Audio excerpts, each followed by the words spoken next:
नमस्ते. मी instant poha बनवते. त्यासाठी लागणारं साहित्य दाखवते. हे 300 ग्राम पोहा आहे आणि पोहा आहे ना पातळ नाही आहे, असे जाड पोहे घ्यायचे. त्यासाठी हा एक मोठा कांदा घेतलाय आणि छोटे कांदे असतील तर 2 घ्यायचे आणि बारीक कापून घेतलाय, एकदम बारीक तुकडे केले. त्यासाठी एक कढीपत्ता घेतलाय थोडासा, म्हणजे अर्धी वाटी कढीपत्ता आहे. हे अर्धा इंच आल्याचा तुकडा घेतलाय. अद्रक हे बारीक तुकडे करून घेतले. हे 5 हिरवी मिरची घेतले, ह्याचे पण बारीक तुकडे करून घेतले. आता हे पावणा वाटी शेंगदाणे घेतले. हे पिठी साखर घेतले 3 चमचे आहे. हे थोडेसे काजू घेतले. हे 1 चमचा आमचूर पावडर आहे. 1 चमचा मोहरी आहे. हे अर्धा चमचा हिंग आहे. आणि आपल्याला चमपुरता आहे ना 1 चमचा 1.5 चमचा मीठ घ्यायचं आहे. 1 चमचा उडदाची डाळ आहे. हे अर्धी वाटी तेल आहे.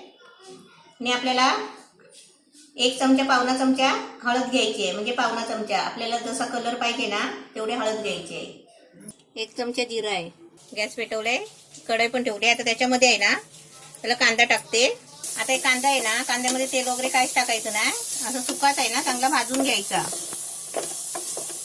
कांदा थोडा भाजला ना की त्याच्यामध्ये मिरची टाकायची, अद्रक टाकायचं आणि सर्व साहित्य भाजून घ्यायचं आहे. आता कांद्यामध्ये मिरची आणि अद्रक हे सर्व 3 वस्तू आहे ना सुकेच भाजून घ्यायचे आहे.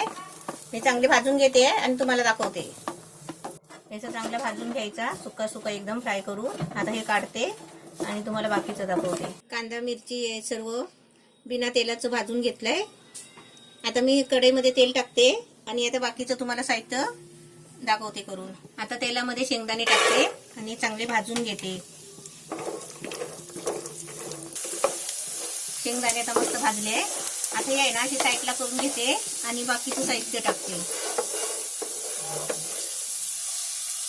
मोहरी टाकले, जिरं, उडदाची डाळ, कढीपत्त्याची पानं. आता याच्यामध्ये काजू टाकते. आता त्याच्यामध्ये हिंग टाकते.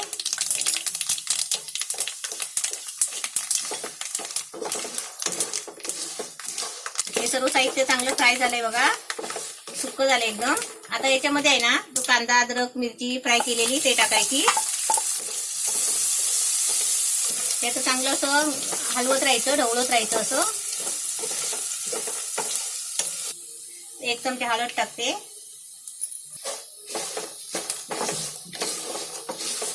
आता ह्याच्यामध्ये पोहे टाकते आणि चांगलं ढवळून घेते.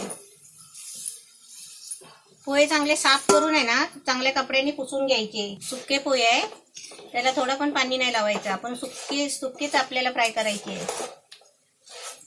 हे आता सगळं चांगलं मिक्स करून घेते. हे आता सर्व मिश्रण आहे ना आपण 2-3 मिनिटं चांगलं भाजून घ्यायचं आहे. चांगलं ढवळतच राहायचं आहे, कारण पोहे पण आहे ना चांगले कुरकुरीत व्हायला पाहिजे. हे चांगलं हलवत राहायचं. आणि आता तुम्ही म्हणाल की आता एवढं कशाला म्हणजे भरपूर करते. तर हे कसं माहितीये का, आपल्यासाठी सर्वांसाठी आहे. मी हे सगळं असं करून ठेवते. समजा आपण कुठे बाहेर गेलो 2-3 दिवसासाठी किंवा 8 दिवसासाठी, तर आपण असं घरामध्ये करून ठेवायचं, म्हणजे मुलं आहे ना आपली करून खातील. ह्याच्यासाठी असं सर्व भरपूर असं पाव किलो आणून पोहे असं बनवून ठेवायचं.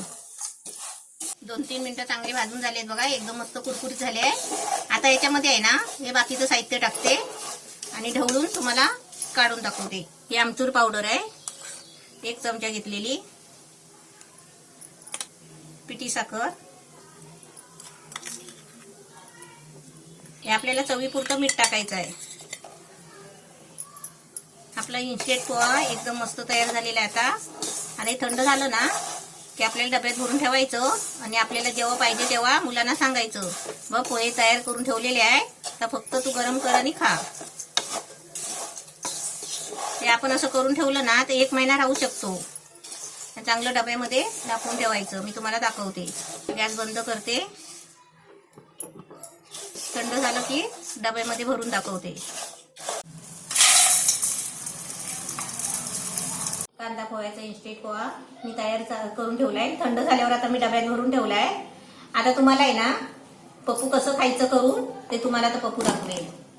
आता पप्पू येतोय बघा, गरम पाणी करायला गेलाय.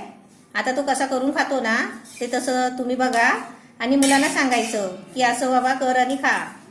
मी लगेच मुलं कशी जेवली की लगेच अर्ध्या तासानी पावणा तासानी बोलतात मम्मी भूक लागली भूक लागली. तर कसं आपल्याला म्हणजे कंटाळाच येतो ना, भांडी घासायची असतात, सगळं काम करायचं असतं आणि परत मुलांना नाश्ता करून लगेच द्या. म्हणजे आपण असं करून ठेवलं ना की मुलांना सांगायचं बाबा पोहे बनवले ते करून खा असं म्हणायचं. आता पप्पू कसा करून खातोय बघा.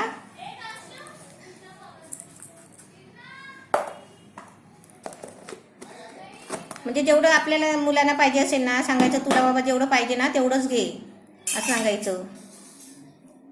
हे गरम पाणी केलं आहे आणि ते बघा कसं त्याच्यामध्ये ओततोय पोह्यामध्ये. म्हणजे आपल्याला गॅसवर ठेवून आहे ना शिजवायची पण गरज नाही आहे. एकदम मस्त रेसिपी तयार झालेली आहे. पोह्याच्या वरती पाणी ठेवायचं आहे.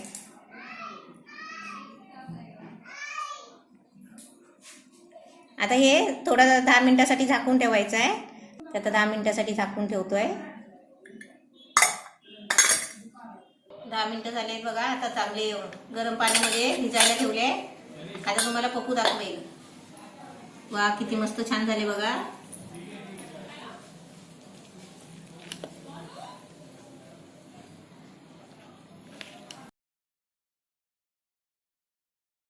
आपण एकदा जसं अर्धा किलो 1 किलो पोहे आणून असं बनवून ठेवा आणि मुलांना सांगा बाबा कर आणि खा.